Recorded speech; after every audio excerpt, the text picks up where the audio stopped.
Le agradecemos mucho al Señor una vez más por esta maravillosa oportunidad, por el ciclo de este entrenamiento que nos ha permitido acercarnos más al liderazgo de las iglesias en esta región. Y como dice nuestro hermano Antonio Hernández, es un inconmensurable placer estar con ustedes en comunión.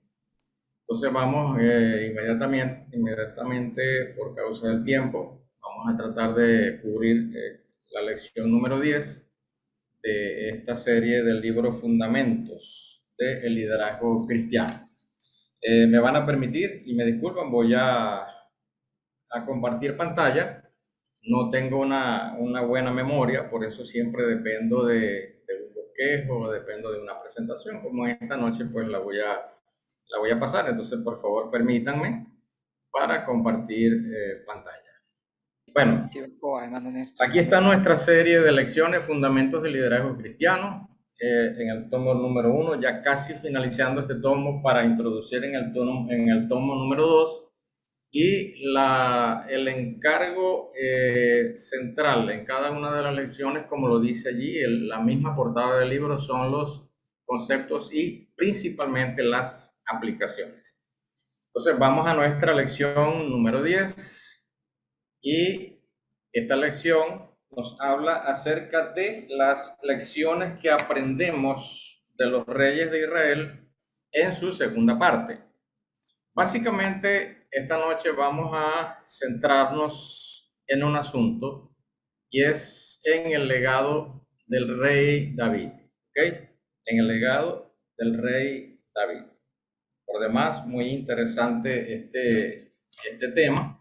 Ya vamos a ver que al final de esta lección vamos a tener una forma bastante práctica de proseguir adelante con este legado. Entonces, vamos a, vamos a estudiar el legado de David básicamente desde 4 ángulos o desde 4 perspectivas. Entonces, voy a presentar. La primera perspectiva es acerca de el valor. El primer y gran legado de este rey es su valor, ¿ok? El segundo y gran legado de David fue su visión acerca del futuro. El rey David fue un rey visionario y por ser visionario, él preparó o sentó las bases para el futuro. En tercer lugar, no tener apego a los bienes materiales, un gran legado que también nos dejó el rey David. Y número 4, David fue formador de equipos de vencedores. Entonces vamos a estructurar el legado de David en estos 4 aspectos. Antes de entrar en el tema, quisiera definir qué es un legado. ¿Qué es un legado? Lo definimos de la siguiente manera. Del latín legatum, y significa elementos materiales o simbólicos, como pueden leer allí, que una persona deja a sus sucesores.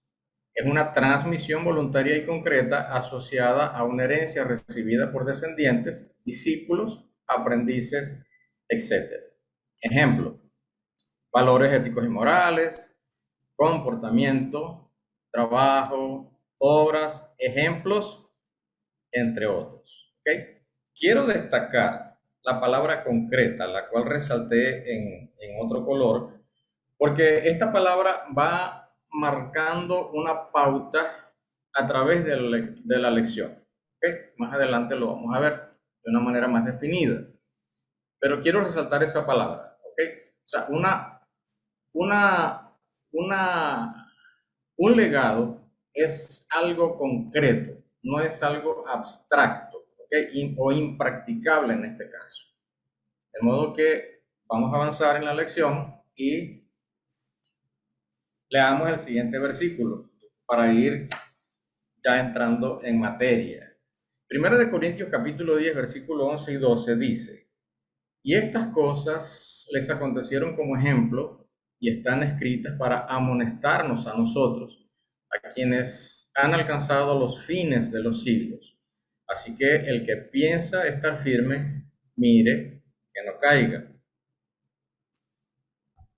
Tal vez algunos de nosotros nos preguntaremos qué relación tienen estos legados o estas experiencias de David con nosotros, pero sí, tienen una relación bastante estrecha, porque precisamente estas experiencias o este legado se dejó por escrito en nuestra Biblia y el destinatario, según este contexto, somos nosotros mismos, los que, como dice acá, hemos alcanzado los fines de los siglos.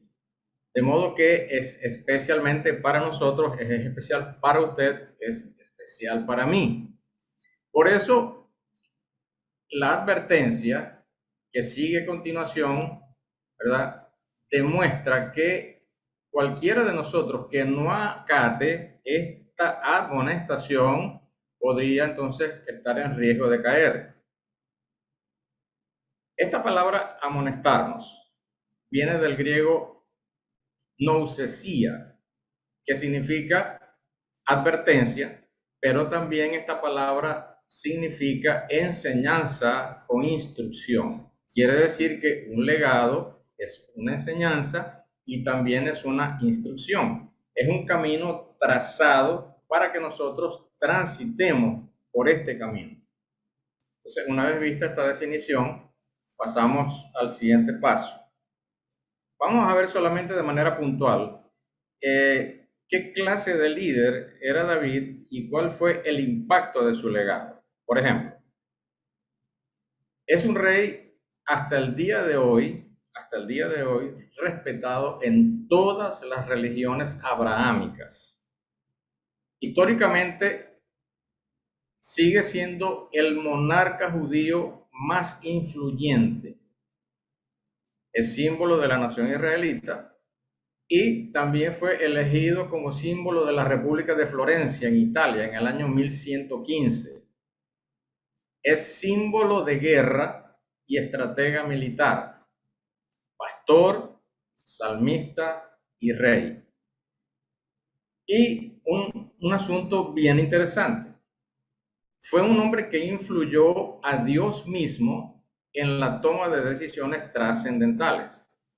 En el Antiguo Testamento, si ustedes se han dado cuenta, aparecen repetidas veces esta expresión, por amor a mi siervo David. Primera de Reyes, capítulo 11, versículo 11 al 12, nos muestra cuando Dios habla directamente al rey Salomón y él determina, por causa del pecado de Salomón, pasar el reino de su mano a la mano de su siervo, es decir, de Jeroboam. Pero el Señor le dice a Salomón que no lo iba a hacer en esos días por amor a su padre David. Y el versículo 12 dice que también iba a romper el reino, pero que no lo rompería del todo, sino que dejaría una de las tribus hacia el sur por amor a mi siervo David. Entonces, ¿quién era este hombre que aún influía la toma de decisiones de Dios? ¿Quién era este hombre que hacía estremecer el corazón de Dios? Amados hermanos, ancianos, líderes de microsector, jóvenes, ¿qué tal si algún día Dios tomara una decisión por amor a alguno de ustedes?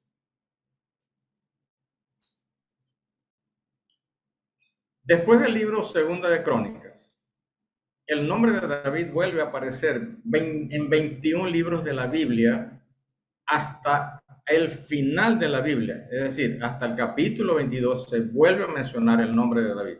¿Cuál era la razón de todas estas cosas? Es que él era un hombre conforme al corazón de Dios. Por eso los buenos líderes pasan, como todos los hombres mortales, es decir, ellos no son hombres especiales. No obstante, su legado se extiende por las generaciones. Entonces vamos a entrar a la primera parte de su legado. Vamos a hablar del valor, ¿ok? Un legado muy importante que nos fue dejado de parte del rey David. Aquí dice, David dejó un modelo de alguien valiente que arriesgaba su vida por defender a su pueblo, sus ovejas.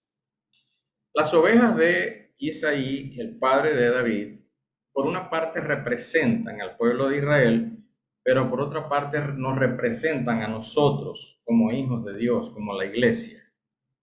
David se destacó por ser un hombre valiente aún desde su juventud. Por eso hay un pasaje de la Biblia acá que nos muestra en 1 Samuel 17, verso 34 al 36, podemos leer, David respondió a Saúl, tu siervo era pastor de ovejas, de las ovejas de su padre. Y cuando venía un león, un oso, y tomaba algún cordero de la manada, salía yo tras él y lo hería, y lo libraba de su boca. Y si se levantaba contra mí, yo le echaba mano de la quijada, y lo hería y lo mataba. Fuese león, fuese oso, tu siervo lo mataba. Quiero destacar en este versículo dos cosas. Primero, los animales, león y oso. Y la otra palabra que quiero destacar era que estos animales atacaban principalmente a los corderos. Ahí no dice que atacaban las ovejas, ¿ok? Atacaban los corderos. Quiere decir que la parte más vulnerable podrían ser los jóvenes. Ok. También quiero destacar el orden en que estos dos animales aparecen. Fíjense, es león y oso, no oso y león. Eso tiene un significado y ya se lo voy a explicar. Ok, entonces, el león, ¿verdad? Era el símbolo de los escudos de guerra del imperio babilónico. En los escudos de guerra del ejército babilónico tenía grabado un león con alas, ¿ok? Era el símbolo del imperio babilónico. Y al mismo tiempo el imperio babilónico representa el mundo religioso. Ahora, respecto al oso. Vamos a leer Daniel 7:5. Dice, y he aquí otra segunda bestia, semejante a un oso, la cual se alzaba de un costado más que el otro, y tenía en su boca tres costillas entre los dientes. Y le fue dicho así, levántate, devora mucha carne. Este oso representa al imperio medo-persa, un imperio tan fuerte que pudo subyugar al imperio babilónico, al imperio de Asiria y al imperio egipcio. De hecho, esas tres costillas que están en la boca del oso representan respectivamente estos tres imperios. El oso es un animal que devora, es un animal muy fuerte que despedaza y precisamente la fuerza de este imperio fue representada por un oso. Este oso, amados hermanos, yo no sé, tal vez esté especulando, no sé si esté equivocado, pero yo podría decir que simbólicamente, este oso hoy es el posmodernismo.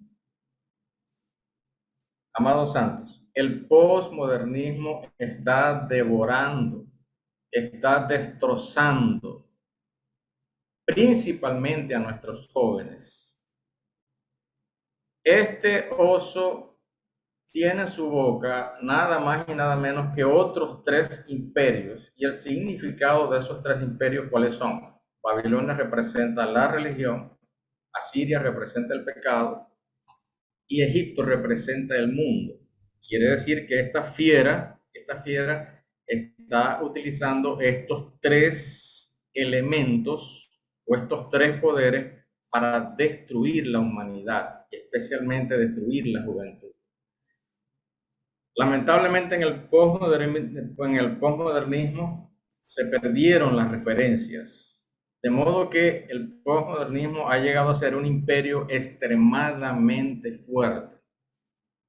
¿Por qué David salía detrás de estos animales a rescatar las ovejas? Porque ellas no tenían fuerza para defenderse a sí mismas. Se necesitaba la fuerza de un pastor. Ahora, hermanos, ¿cuántos de nosotros estamos en la disposición de salir detrás de estos imperios, abrir la boca del león y abrir la boca del oso y rescatar a nuestros jóvenes que están allí atrapados, sin tener fuerzas para librarse de este tipo de asuntos? Amados santos, necesitamos líderes como David, valientes. El Señor lo hizo por nosotros. Él cruzó el mar, enfrentó una tempestad, llegó a un cementerio y encontró por demás un hombre que estaba en cadenas, un hombre extremadamente violento. Entonces, nuestro compromiso como líderes es precisamente, y como pastores, hermanos, quitarle a nuestros hermanos, quitarle a las personas a estas fieras de la boca. Jesús es el Señor. En el mismo punto del valor, como rey valiente destruyó los reinos que impedían establecer el reino de Dios en la tierra. Aquí dice en Primera de Reyes 5, ¿verdad? Dice, entonces, Salomón envió a decir a Hiram: tú sabes que mi padre David no pudo edificar casa al nombre de Jehová su Dios, por las guerras que le rodearon, hasta que Jehová puso a sus enemigos bajo la planta de sus pies. Presten atención a esto que estoy resaltando en negrilla. Dice, ahora Jehová mi Dios me ha dado paz por todas partes, pues ni hay adversarios, ni mal que temer. Yo, por tanto, he determinado ahora edificar casa al nombre de Jehová mi Dios. Es curioso que esta casa fuese edificada en tiempos de paz y no de guerra, porque la paz era un requisito para la edificación. Recordemos que después del cautiverio babilónico, después de 70 años, el pueblo regresó a edificar también. Ellos edificaron el templo, edificaron los muros y edificaron la ciudad respectivamente. Pero les fue extremadamente difícil por causa de los conflictos que había. Hermanos, si no hay paz, no puede haber edificación. Quiero, dar solamente una referencia acá, ¿verdad? La duración del reino unificado duró 100 años. En ese tiempo hubo paz en Israel y como consecuencia el templo fue construido en 46 años, en tiempos de paz precisamente. Voy a mostrar un versículo en el libro de Romanos para ir dándole aplicación a este asunto. Romanos 14, 19 al 22 dice, así que sigamos lo que contribuye a la paz y a la mutua edificación. No destruyas la obra de Dios por causa de la comida. Todas las cosas a la verdad son limpias, pero es malo que el hombre haga tropezar a otros con lo que come. Bueno es no comer carne ni beber vino, ni nada en que tu hermano tropiece o se ofenda o se debilite. Primero, estas dos palabras siempre van juntas, paz y edificación, ¿ok? Estas palabras están casadas, son un matrimonio. Paz y edificación. Y no por casualidad la paz antecede a la edificación, ¿ok? Segundo, no destruyas la obra de Dios por causa de la comida. ¿Cuál es la obra de Dios? La obra de Dios es la edificación de la iglesia. Pero hay algo que está destruyendo o hay algo que está impidiendo la edificación de la iglesia. Y eso que está impidiendo la edificación de la iglesia es la comida. Ahí dice, no destruyas la obra de Dios por causa de la comida. ¿Qué es la comida? ¿Qué es la comida? Amados, la comida es un comensal. que tiene mucho apetito. La comida puede ser el ego. La comida puede ser mi propia manera de pensar, mi propia forma de ver las cosas, la manera particular en que yo hago las cosas. Es decir, la comida es todo aquello que nos satisface y nos da placer. Una de las cosas que más nos da satisfacción y placer es ser como somos, pensar como pensamos, hacer las cosas como las hacemos. Eso le da mucho placer al ego. Entonces, en aquel tiempo, los enemigos eran tribus, eran naciones, eran imperios. Pero en este tiempo el enemigo está dentro de nosotros. Y el problema es que este enemigo, como lo dice aquí la palabra, está ofendiendo a los hermanos. Este ego, hermanos, es un filisteo. Este ego es un enemigo peligroso. Señor Jesús. Entonces, amados santos, mientras no haya paz entre nosotros, mientras no haya paz en la iglesia, no puede haber edificación.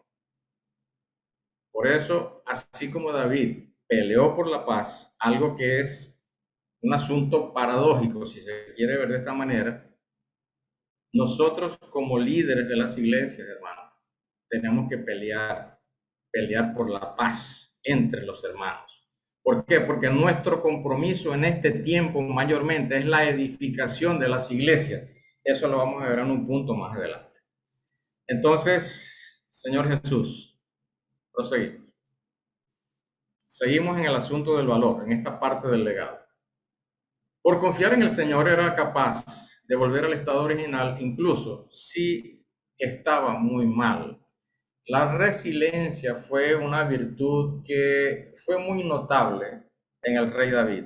Él supo enfrentar a sus enemigos, tanto externos como internos, sin desanimarse. Por eso el autor de este versículo es el mismo David. Allí dice, aunque ande en valle de sombra de muerte, no temeré mal alguno, porque tú estarás conmigo. Tu vara y tu callado me infundirán aliento. Él estaba convencido de que la vara y el callado eran para qué? Para infundir en él el aliento de Dios, es decir, el espíritu. Seguimos en el valor. David era un líder que asumía sus fracasos. Tenía errores como todos los líderes, pero no se escondía detrás de la hipocresía, sino que los asumía. Hay un relato en 1 de Samuel, capítulo 30, donde hay una invasión de parte de los amalecitas a Siclac. Ellos asolaron este campamento, destruyeron todo su paso y llevaron cautivas a las personas, entre ellos las dos mujeres de David. Y aquí dice que cuando David llegó al sitio, he aquí estaba quemada y sus mujeres y sus hijos habían sido llevados cautivos. Entonces David y la gente que con él estaba alzaron su voz y lloraron hasta que le faltaron las fuerzas. Hermanos, David no llegó a ese escenario diciendo todo está chévere, aquí no ha pasado nada. No, él no se escondió detrás de la hipocresía. Él lloró con gran lamento porque él sintió que esa era su responsabilidad. Por un descuido, Amalek atacó. Por otra parte, dice David se angustió mucho porque el pueblo hablaba de apedrearlo. Yo me atrevo a decir, hermano, que si el pueblo hubiese decidido apedrearlo, David no hubiese puesto resistencia alguna. Él hubiera dejado que lo apedrearan hasta morir. ¿Por qué? Porque él reconocía que este hecho fue por causa de su responsabilidad, de su descuido. Hermanos amados, hay cosas que aprendemos también de los errores. Serví con un hermano hace muchos años, no voy a decir nombre para no exponer a nadie. Este hermano cometió un error. Él aceptó su error, vino a la comunión y nos dijo: hermano, cometí un error, fallé. Aquí estoy delante de ustedes para que ustedes hagan conmigo lo que quieran. Es decir, él en ese momento se sintió como David en este caso. Él dijo: si quieren me apedrean, he cometido una falta. Por supuesto, nosotros no lo apedreamos, nosotros lo abrazamos, lo consolamos y le dimos un tiempo al hermano. Hermanos, por esta actitud, el hermano después de un tiempo volvió a servicio y el Señor se lo devolvió. Este es el tipo de liderazgo que nosotros reconocemos. Es decir, a pesar de los errores, hombres que puedan tener la valentía de reconocer sus propias debilidades, sus propios errores y no esconderse detrás de algo llamado hipocresía. Amados santos, ¿cuál es el problema en decir me equivoqué? Jesús es el Señor. Esta es la otra parte del legado, la otra gran parte del legado de David. Era un hombre visionario, tenía una visión muy amplia del futuro. Tanto así que él preparó las bases para el futuro. Las visiones importantes van más allá del tiempo y de las personas que las proclaman. Hermano, la visión de un buen líder es más grande que su propia vida. Es más grande que su propia vida. David aprendió del pastoreo lecciones que darían soporte a su futura carrera como líder de Israel. Él fue pastor de su pueblo hasta el día en que partió. Esto es una gran verdad. Él no dejó de ser el pastor de Israel. Aprendió que las bestias pueden ser dominadas. Amados santos, las bestias pueden ser dominadas. Sin embargo, esto David no lo aprendió por teoría. Él se enfrentó con el león, él se enfrentó con el oso y después de matarlo, él dijo: las bestias sí pueden ser dominadas. Es decir, sí se puede. Pero no es un asunto de mera teoría. Él aprendió que las victorias perfeccionan la visión. Es decir, en cada victoria que David tenía, su visión era ajustada. Y este ajuste le daba una proyección hacia futuras victorias. ¿Me explico? Él aprendió que al enfrentar una dificultad mayor, obtendría la victoria. Por eso él pudo declarar: Jehová me ha librado de las garras del león y de las garras del oso. Él también me librará de la mano de este filisteo. Por eso les dije en las láminas pasadas, que no perdiéramos también el orden de estos animales. ¿Por qué? Fíjense la proyección. Él viene en orden ascendente. Él primero venció al león, luego venció al oso. El oso es un animal más fuerte que el león, pero el gigante es alguien más fuerte que el oso. De modo que en cada victoria, ¿verdad?, él se proyectaba hacia una victoria superior, porque tenía una base, tenía una plataforma.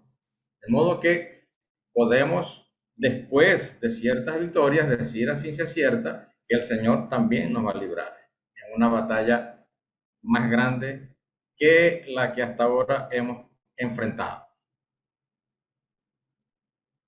Como visionario, él preparó el proyecto para el templo. De esto vamos a hablar un poquito más adelante. Preparó una estructura de gobierno, un organigrama de la organización. Es decir, David reestructuró la vida nacional del pueblo de Israel en lo político, en lo social y en lo religioso, básicamente.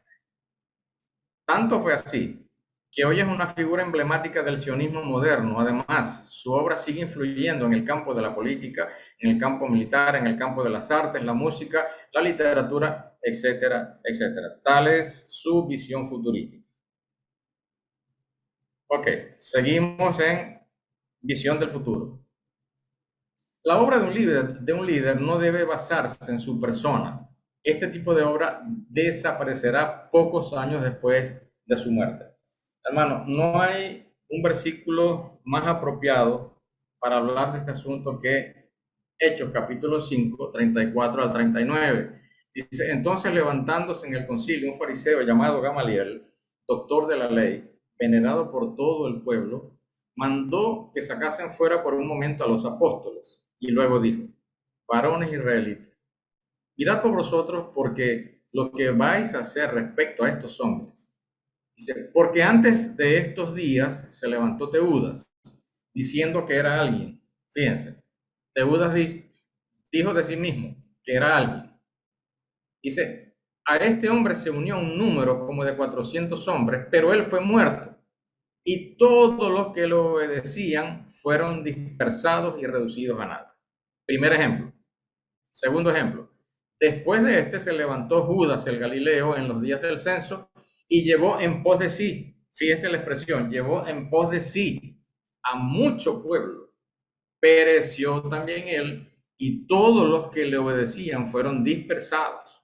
Ahora os digo, apartaos de estos hombres y dejadlos.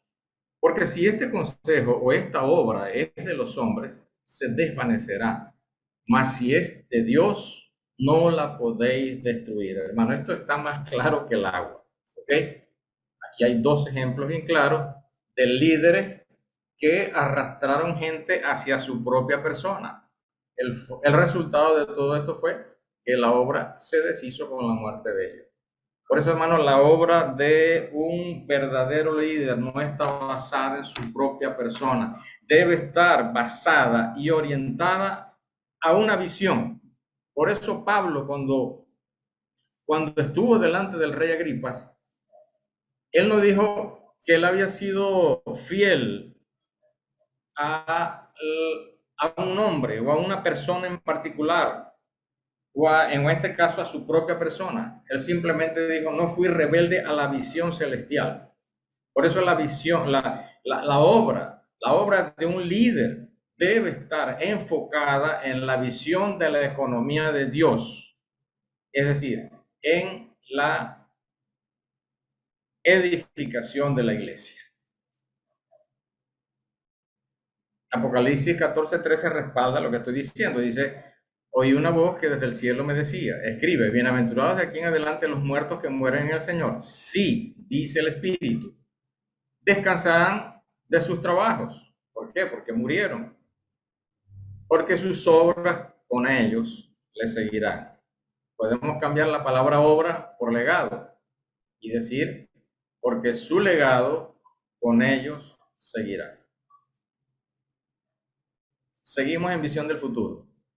Los buenos líderes dejan un legado para que la visión se haga real y se concrete. Quiero hacer mucho énfasis en este punto. Ya les dije al principio que la palabra concretar iba a marcar una pauta en el trayecto de esta lección. ¿Por qué? El principal proyecto de David fue para el futuro, sería la edificación de la casa de Dios, es decir, el templo. Él consideró primero que necesitaba un terreno, ¿ok? ¿Recuerdan? La era de Arauna Jebuseo. Dejó un fundamento sobre el cual edificar. Él también dejó un proyecto, es decir, un plano sobre la mesa. Ahí están los versículos registrados. Todo lo pasó a su hijo Salomón y proporcionó los materiales, incluso sus propios bienes. Hermanos, ¿no es esto un proyecto realizable? No se construyó, no se edificó el templo en Jerusalén. Esto no dio inicio a la actividad sacerdotal y levítica. Esto no llegó a ser el centro de la vida nacional del pueblo de Israel. Por supuesto, esto fue un proyecto muy realizable porque era algo que se dejó de manera muy específica, muy concreta. Por eso este proyecto fue realizable. Todo líder debe dejar para la posteridad cosas realizables, ¿ok? Como líderes también debemos dejar una estructura que enfrente las tormentas de pie. Hermano, nuestra edificación, nuestros proyectos deben apuntar a la solidez. Por eso cualquiera pues que me oye estas palabras y las hace, le compararé a un hombre prudente que edificó su casa sobre la roca. Descendió lluvia y vinieron ríos y soplaron vientos y golpearon contra aquella casa y no cayó porque estaba fundada sobre la roca. Este es el tipo de obra que todo líder debe dejar. Seguimos en la visión del futuro.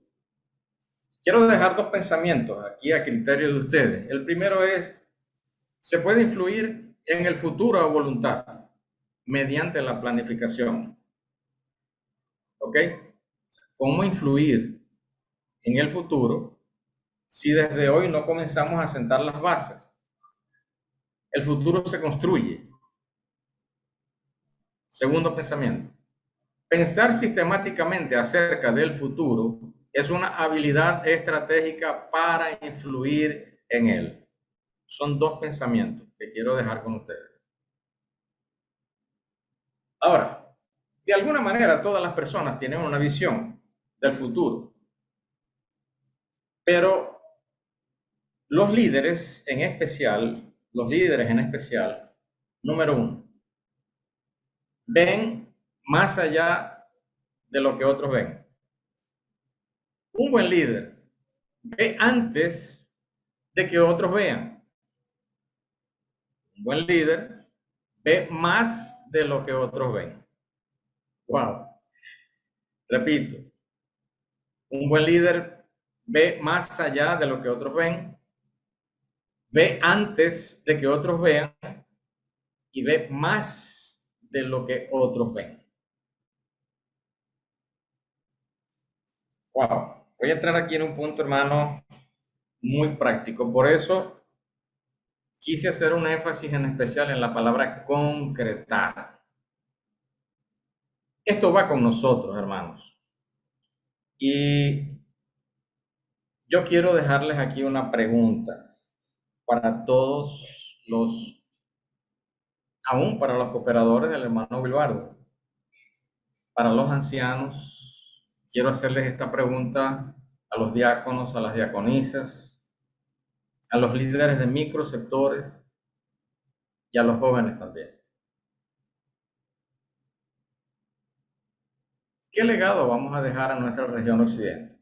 Si estamos hablando de pensar en el futuro, de ir hacia el futuro,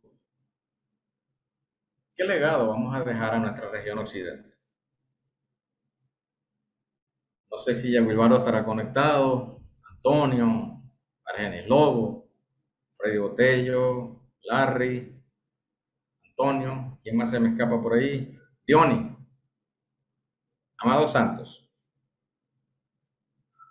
A lo mejor está equivocado, tal vez vaya a ser muy osado en lo que voy a decir, pero yo creo que uno de los más grandes legados que la obra va a dejar a la región occidente, si no es el legado más grande, hermanos, va a ser uno de los más grandes en la historia de las iglesias en Venezuela.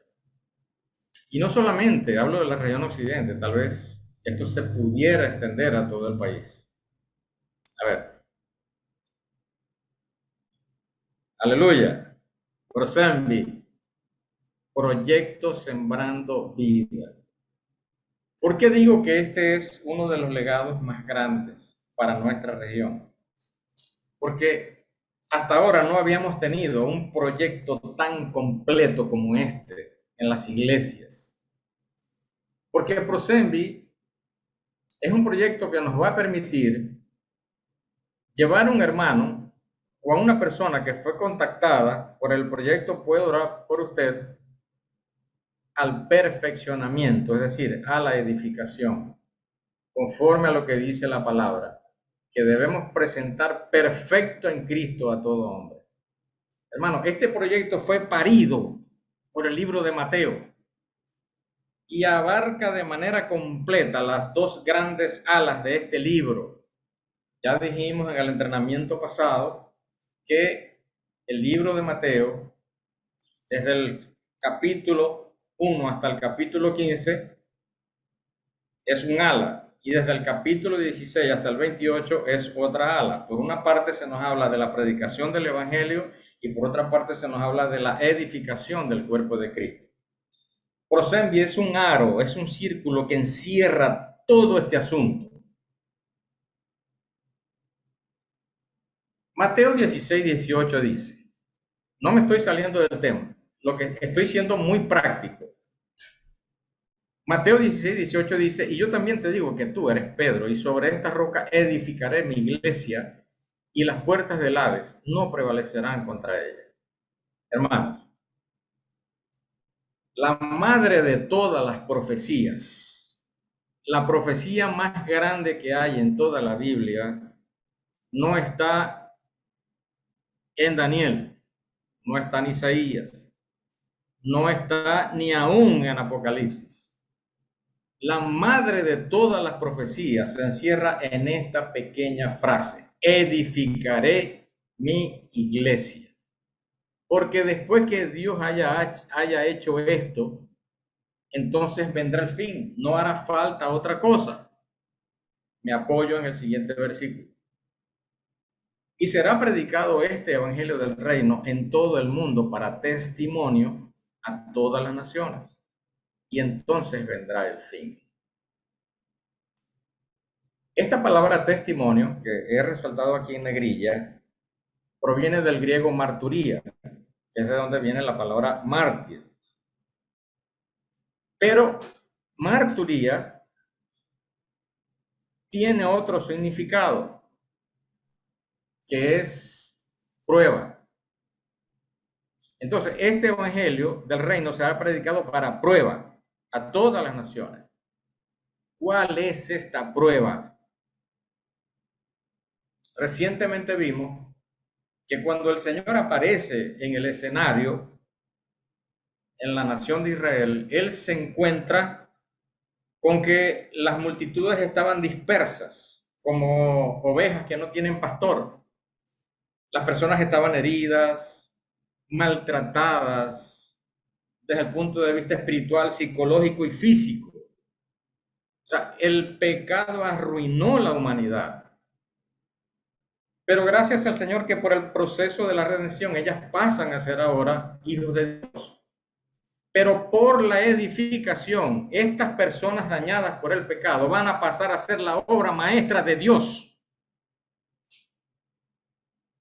Y lo que logra la obra maestra de Dios es la edificación. Entonces, hermano, por eso dice la palabra, parafraseando el versículo, y será predicado este evangelio en todo el mundo para prueba. ¿Y entonces qué? Vendrá el fin, porque ya no habrá nada que hacer. Lo demás son consecuencias, resultados de que Dios terminó este proceso en el hombre y lo exhibió a todas las naciones. Alabado sea el Señor, hermano. Y Prosembi nos está llevando en esta dirección. Por eso no me da miedo decir que uno de los legados más grandes de la obra a la región occidente del país es este proyecto Prosembi, proyecto Sembrando Vida.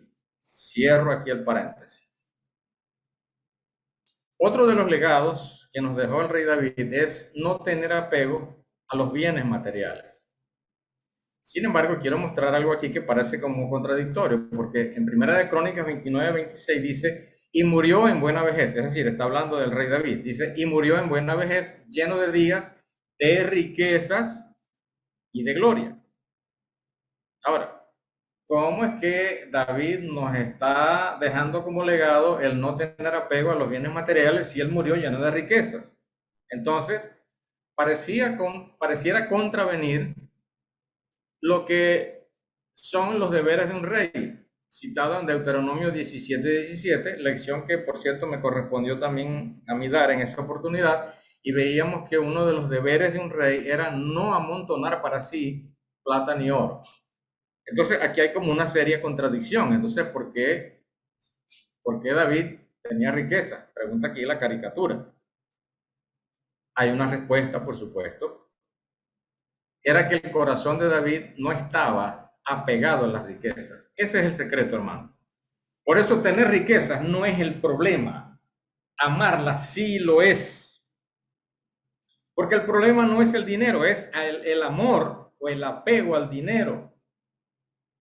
Entonces, Primera de Crónicas 29:3, David dijo, además de esto, por cuanto tengo mi afecto en la casa de Dios, yo guardo en mi tesoro particular oro y plata que, además de todas las cosas que he preparado para la casa del santuario, he dado para la casa de mi Dios. Hermanos, la razón por la cual David, no se sabe cuánto tiempo atrás, a lo mejor desde que comenzó su reinado o antes, no lo sabemos, él venía almacenando riquezas, materiales preciosos, pero no para que al pasar a la jubilación comprarse la mejor mansión en la playa e irse a vivir allá. No, hermano, no era para eso.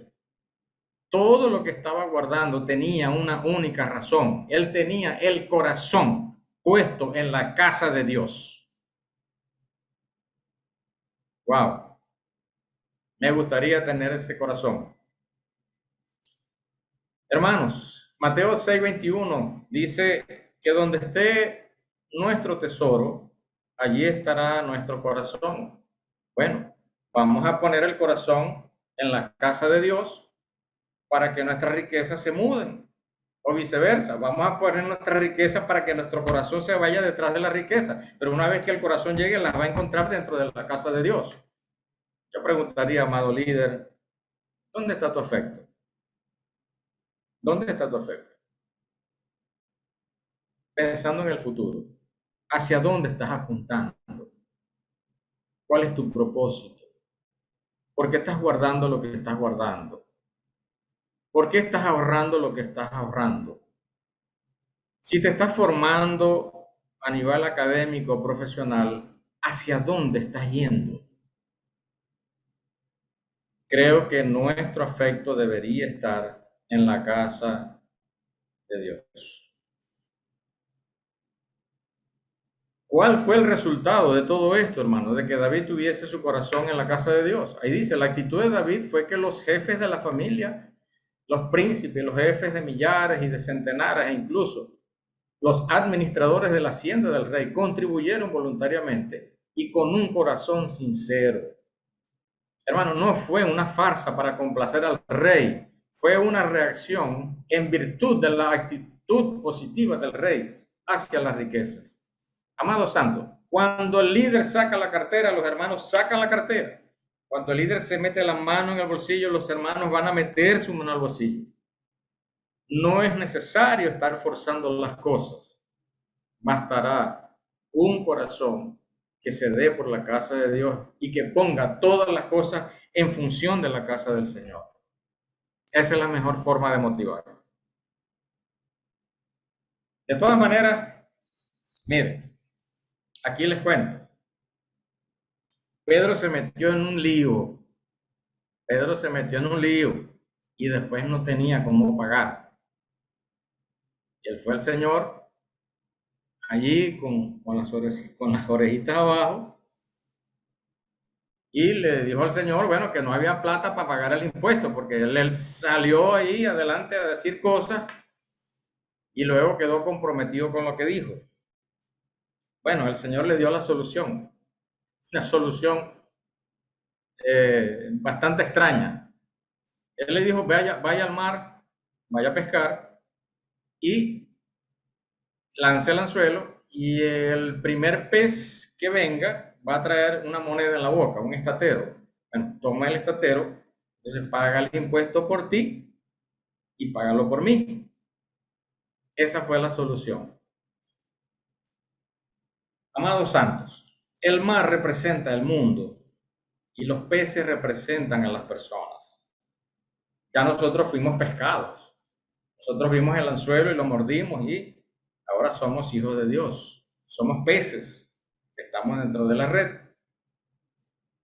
pero parece que aún somos pocos peces y la situación económica se nos sigue complicando porque no tenemos la capacidad, ¿verdad? O el poder adquisitivo para hacer lo que nosotros quisiéramos hacer en la región. Pero hermanos, ¿no será que la solución está allá, en los peces que están afuera? Tal vez algunos de ellos vengan con monedas en la boca, con los dólares en la boca. Y eso nos ayudará entonces nos ayudaría bastante, ¿no? Pienso yo. La lucha por la supervivencia y la carrera por la acumulación de bienes materiales constituye un factor de riesgo en la desviación de la fe. Bueno, esto ya lo citamos en la lección número 8. Y este es el último punto, el último aspecto del legado de David. David fue un formador de equipos vencedores. ¡Wow! Formador de equipos vencedores. Su éxito como guerrero y rey se debió a su habilidad para reunir a las personas adecuadas a su alrededor. ¿Ok? Esta es la clave. La clave. La habilidad para reunir a las personas adecuadas a su alrededor. Amén. Vamos a pedirle a Israel que por favor pueda así. Amén, amén. Disculpen, hermano, disculpen la interrupción. Ok. Como formador de equipos vencedores, él tuvo algunos logros y vamos a enumerarlos acá, ¿ok? Él consolidó y unificó la nación de Israel. Hizo de Israel una nación fuerte y poderosa al conquistar a todos sus enemigos. Número 3, instituyó una gestión firme y duradera basada en la justicia. Conquistó Jerusalén y la convirtió en la capital de la nación. Trajo el arca del pacto a Jerusalén y comenzó una dinastía que duraría alrededor de 4 siglos aproximadamente. Okay, estos fueron algunos de los logros del rey David como formador de equipos vencedores. Un buen liderazgo no se basa en la posición, sino en la capacidad de influir en las personas. Escuchen esto. David no necesitó asumir la posición de un rey para formar su equipo. Saúl tenía la posición de rey, mientras que David avanzaba como líder. Mientras Saúl tenía la posición de rey, fracasó en su gestión, mientras que David tuvo éxito porque avanzó como un líder. Hermanos, ancianos, diáconos, líderes de microsectores y jóvenes, la posición no es un requisito para servir. Eso es una equivocación, eso es un error. Por el contrario, el liderazgo es un asunto de vida, es un asunto orgánico, es un asunto natural en la vida de todo hijo de Dios. No se necesita una posición para liderizar. Si usted sigue persiguiendo una posición, amado santo, se lo voy a decir de una vez, esa posición va a huir de usted cada vez que usted la persiga. ¿Ok? Lidere, hermano, lidere, no busque posición. Los líderes son como imanes. Ellos no ejercen presión, nunca obligan a las personas. Ellos simplemente atraen, como la ley del magnetismo. Yo creo que aquí en la región tenemos un buen imán, un hermoso imán, no voy a dar nombre. Su influencia era tan grande que las mujeres crearon un cántico que a Saúl no le gustó, por supuesto. ¿Cómo decía el cántico? Saúl hirió a sus miles y David a sus 10,000. Por supuesto, esto causó mucho desagrado en el liderazgo de Saúl. ¿Por qué? Porque a qué líder le gusta, ¿verdad? Que a otro lo exhiban delante de él como mejor. Amados hermanos, nosotros no competimos. Un buen líder no compite, no compite. Un líder coopera. Si algún día alguien dice algo bueno de algún hermano delante de usted, agradézcale al Señor, hermano. Haga silencio. Porque si a Dios le place usar a otro más que usted, eso es un asunto que está en las manos del Señor. Jesucristo es el Señor. Con el paso, aquí vamos aumentando de nivel, ¿verdad? Porque David se rodeó de hombres guerreros. Pero en este caso, ya esos hombres guerreros pasan a una etapa superior, lo que la Biblia llama los valientes de David. Estos hombres se iban convirtiendo en grandes guerreros. David los entrenó para ser mejores de lo que él era. Wow, hermano. Esto realmente es una lección de humildad. Es una lección de humildad. Él preparó a estos hombres para que fueran mejores que él mismo. Generalmente, los profesores de la universidad, ellos dicen que el 20 es de ellos, que el alumno tiene de 19 hacia abajo. ¿Ok? Para nosotros, el 20 es de los hermanos. ¿Cuánto anhelamos que esta nueva generación que nos sigue en la obra pudiera aventajarnos y adelantarnos, tomar las armas de la milicia y seguir hacia la venida del Señor? Esto sería maravilloso, hermano. Sería muy maravilloso. Estos hombres eran valientes porque David lo era desde joven, por supuesto. David mató a un gigante y algunos de ellos se convirtieron en matadores de gigantes. Cuando David mató al gigante Goliat, hizo de hombres débiles, hombres valientes de guerra. En este escenario, ¿verdad? Antes de que David enfrentara al gigante, el pueblo, el ejército de Israel estaba asustado. Saúl estaba asustado. Ellos estaban escondidos de miedo delante de ese gigante. Pero una vez que David se levanta contra el gigante, lo mata y le corta la cabeza, dice que ellos salieron de sus escondites, salieron y empezaron a gritar y persiguieron a los filisteos hasta el valle y hasta las puertas de Ecrón, y cayeron los heridos de los filisteos por el camino de Saraim hasta Gad y Ecrón. Hermano, los santos se llenan de valor, se envalentonan, como dice por ahí, cuando su líder va delante de ellos. Amados líderes, si nosotros vamos adelante, los hermanos nos van a seguir.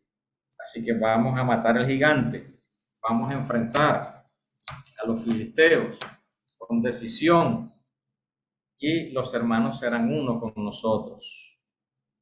Cierro con esto.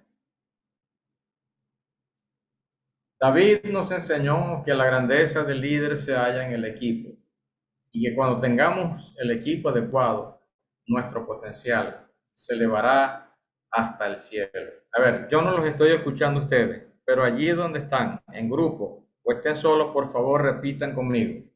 David nos enseñó que la grandeza del líder se halla en el equipo, y que cuando tengamos el equipo adecuado, nuestro potencial se elevará hasta el cielo. Amén. Jesús es el Señor. Amados santos, Jesús es el Señor. Dios lo bendiga. Si Wilbardo aún no está conectado, entonces yo le pediría por favor a el hermano Freddy Botello, quien inició la reunión, entonces que continúe con la próxima etapa de la profecía. Amén. Jesucristo es el Señor. Gracias, hermanos, por todo.